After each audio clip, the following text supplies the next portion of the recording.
palavra para falar ao teu coração hoje. Se você ainda não é inscrito nesse canal aqui, se inscreva, deixe o seu gostei, o seu comentário aqui embaixo. Ele é muito importante para o desenvolvimento do canal, para mim, que estou falando com você. É uma injeção de ânimo a mais. Hoje Deus tem uma palavra para falar ao teu coração lá no livro de Romanos, aos Romanos, capítulo número 12, a partir do verso 1, que diz assim: Rogo, pois, irmãos, pela compaixão de Deus, que apresentei os vossos corpos em sacrifício vivo, santo, agradável a Deus, que é o vosso culto racional.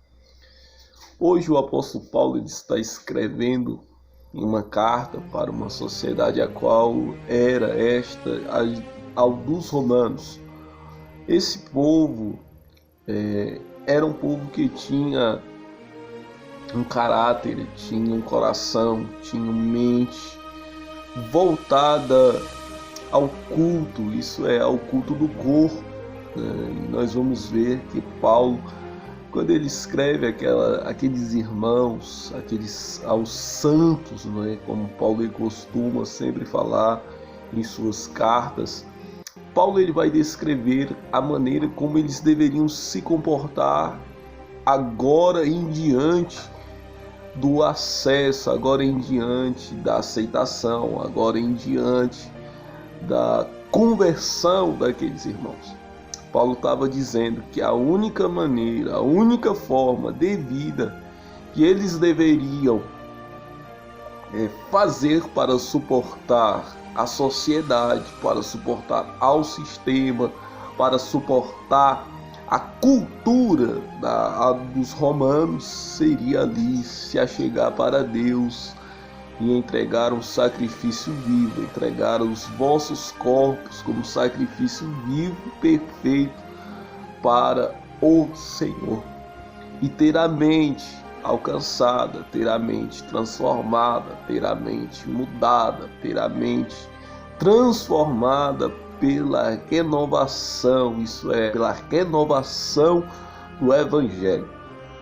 Agora eu quero apontar aqui alguns fatores que levaram Paulo a escrever dessa forma aos romanos.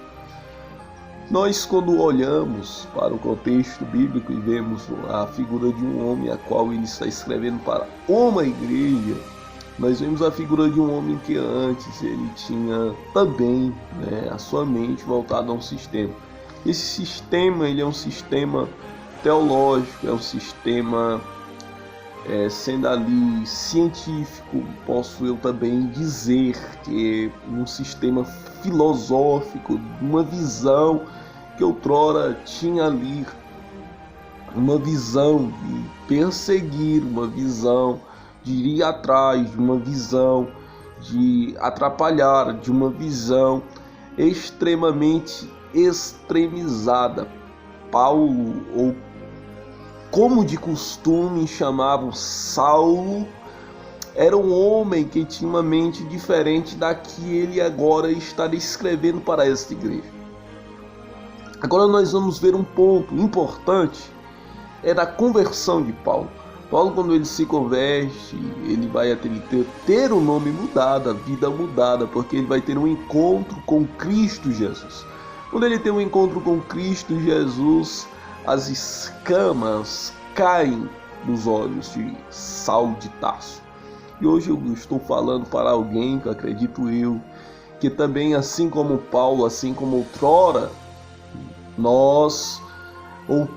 nós tínhamos essas escamas, e essas escamas eu quero enfatizá-las para você, para nós, neste dia, que muitas das vezes é um sistema, muitas das vezes é um dogma, muitas das vezes é a religiosidade, muitas das vezes posso dizer eu que sendo assim, pode ser que o seu caso, o meu caso, fosse o caso de Saulo de Tarso. Ele defendia viamente as escrituras sagradas, tão tal de que ele aprendeu ali, ele decorou ali todas as leis de Moisés, a lei mosaica, de uma maneira que ele fazia ali um extremismo, um dogma.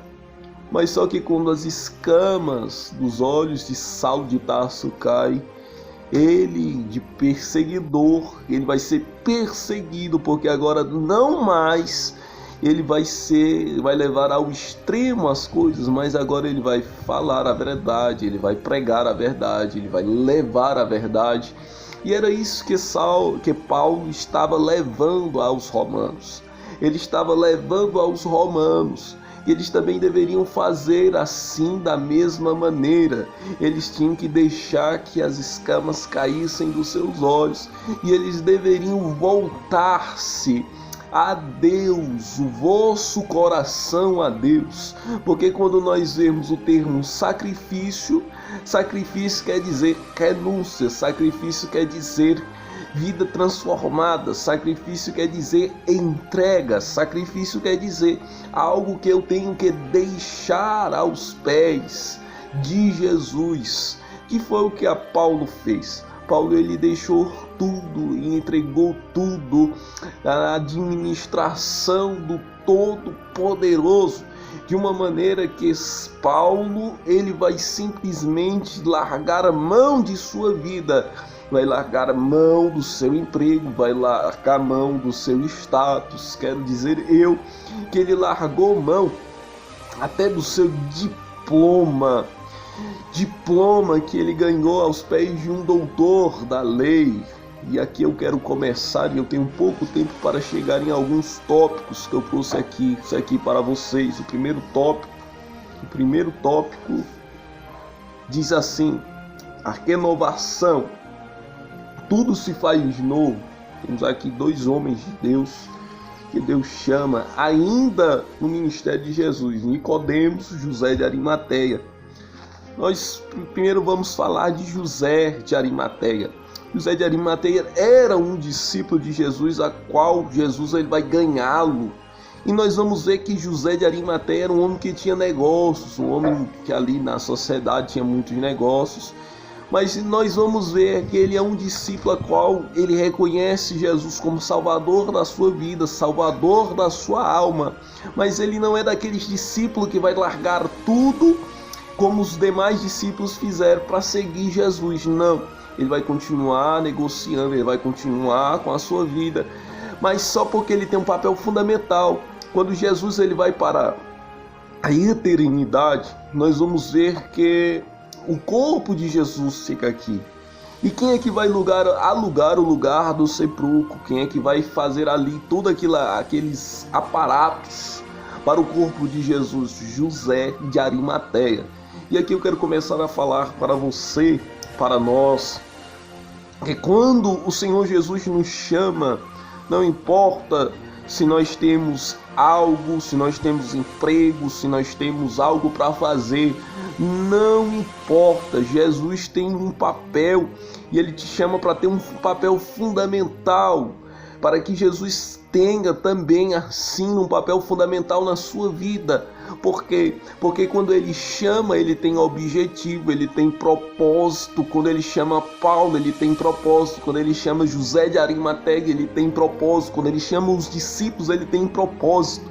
Não tem nada que Jesus faça que não tenha nenhum propósito.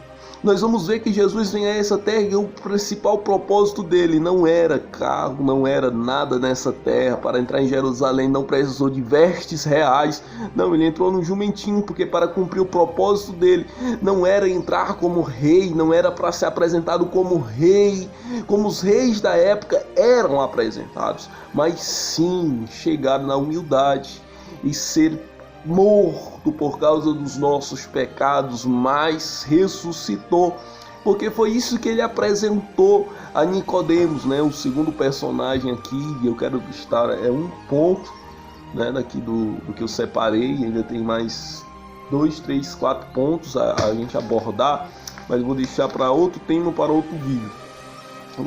O outro era Nicodemos, um doutor da lei, príncipe dos judeus, um homem que tinha assim estigma, tinha status, tinha tudo, mas quando ele tem um encontro de fato com o Senhor Jesus vai chegar para ele e vai dizer desse jeito: olha, tu tem que nascer de novo.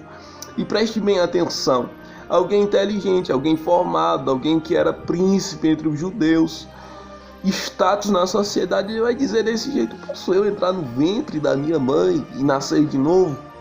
E aqui eu quero terminar dizendo nesses 10 minutos para você: não importa quem você é, o status que você exerce na sociedade, não importa. Jesus, ele quer ter um encontro real, ele quer ter um encontro vivo, ele quer ter um encontro com você para você ir morar no céu, ele quer ter um encontro com você para você ser cheio dele, ele quer ter um encontro com você para você sentir ele. Já pensou receber o Jesus Cristo de Nazaré na sua vida? Já pensou receber aquele que morreu, aquele que padeceu, aquele que levou chicoteadas, aquele que, quando se encontrava com os poderosos dessa terra, ele não ia falar das coisas terrenas, mas ele ia mostrar para ele: Nicodemos, tem que nascer da água e do Espírito. Você tem que nascer da água do Espírito, não é voltar para a barriga da sua mãe, não. Você tem que ser guiado pelo Espírito Santo de Deus. Você está vendo o vento? Assim são todos os que são guiados pelo Espírito Santo de Deus. Veja que depois desta feita, depois deste encontro, nós vamos ver que Jesus, ao passar para os discípulos, ele vai dizer desse jeito: assim vocês também são. Eu estou agora falando porque o meu Pai está em mim, mas eu vou para o Pai. E quando eu for para o Pai, eu vou deixar o Consolador, que este, olha a função do Consolador, que este vai testificar de mim, do meu Pai.